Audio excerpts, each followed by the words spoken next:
Dulu kalau kita kiblatnya ke Amerika ya, Amerika itu presidennya banyak berasal dari lawyer. Di Indonesia kan baru kali ini kan kita lihat, kita dengar sendiri bahwa para lawyer dipercaya dalam satu kabinet. Dari dulu kita sering belajar dan kita alami sendiri, serta sampai saat ini dalam konstitusi ditegaskan bahwa Indonesia adalah negara hukum. Tetapi yang memegang peran bukan orang-orang yang hukum. Baru kali ini ya Presiden Prabowo mengajak atau mengangkat ahli-ahli hukum masuk dalam kabinetnya. Nah, ini kita bersyukur. Berarti semoga kedepannya benar-benar Indonesia ini negara hukum. Hukum bisa tegak.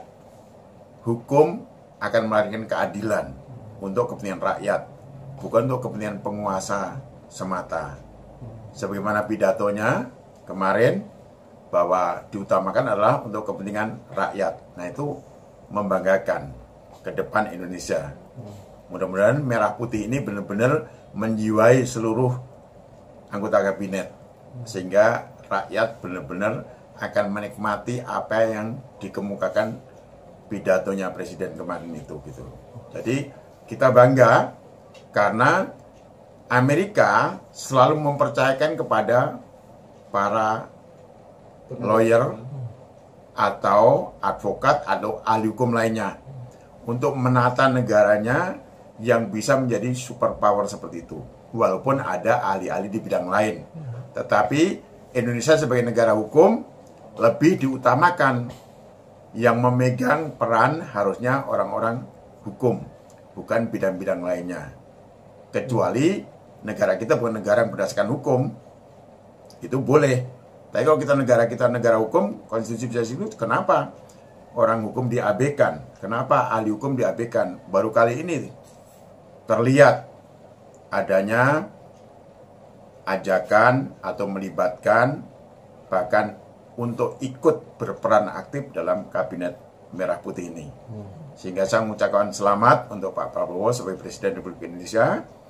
Mudah-mudahan selama Bapak memimpin, apa yang telah dikemukakan Bapak Presiden dalam pidatonya dapat terwujud, sehingga seluruh rakyat akan merasa bangga dan sejahtera. Seperti apa yang menjadi landasan hidup kita dalam berbangsa dan bernegara. Itu. Oke, Pak, ada nama-nama besarnya Pak, seperti Otto Hasibuan ya. Ada Yusril Iza Mahendra, ini kan pengacara-pengacara ini juga yang kondang ya. Apakah ini keseriusan Pak Prabowo untuk mengupgrade hukum di Indonesia atau gimana sih Pak? Seperti itu, akan mengutamakan hukum terdepan. Jadi segala sesuatunya akan diatur dan dilaksanakan sesuai dengan hukum. Oke. Itu landasannya itu seperti itu. Pak Teguh sebagai advokat senior juga ini menaruh harapan apa dengan dilibatkannya dua pengacara kondang juga ikut dalam kabinet Pak Prabowo, apa mungkin menaruh harapan? Ya, kita ingin seperti Amerika ya, benar-benar hukum itu ditegakkan gitu loh. Hukum benar-benar menjadi landasan sepak terjang daripada para penguasa, para pengusaha di Republik ini, supaya kesejahteraan bagi rakyat Indonesia itu benar-benar dapat terwujud. Tidak hanya dari dulu sekedar tulisan saja, diucapkan saja gitu. Ini mudah-mudahan benar terwujud gitu. Jangan sampai gagal, karena kesempatan ini kesempatan yang emas di era sekarang ini gitu. Penilaian Bapak di era sebelumnya hukum seperti ini seperti apa Pak? Kan kita lihat kenyataannya seperti apa. Tahu sendiri kan?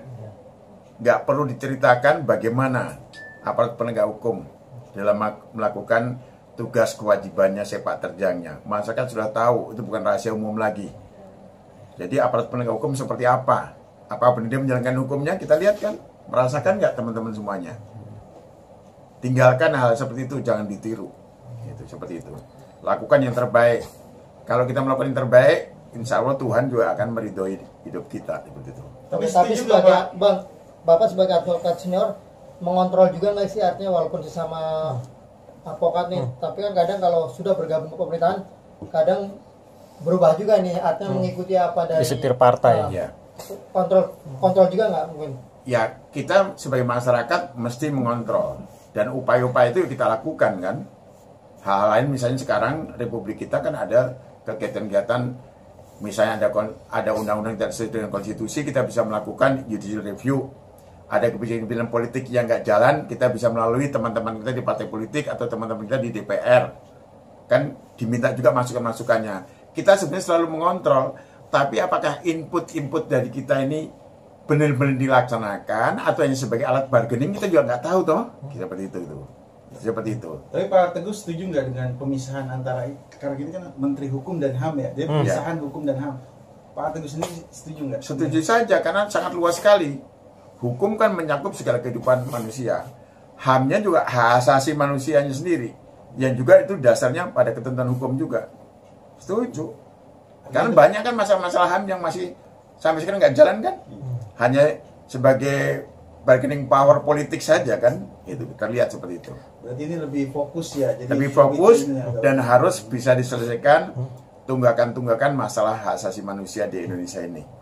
Pak, terkait yang Pak Prabowo janji akan menaikkan gaji para hakim, yaitu wakil Tuhan, Bapak setuju juga kan, karena banyak sekarang masyarakat tertuju pada hakim yang banyak negatifnya kan, para hakim. Menurut Bapak sendiri gimana? Sebenarnya kalau kita mensyukuri nikmat Tuhan berapapun gajinya nih, tetap kita bisa hidup bahagia. Ukurannya lah bukan nominalnya. Faktanya apa? Buruh-buruh saja yang punya kewajiban tinggi happy-happy saja kok. Walaupun dia ada 1-2 atau sebagian masyarakat yang mengeluh.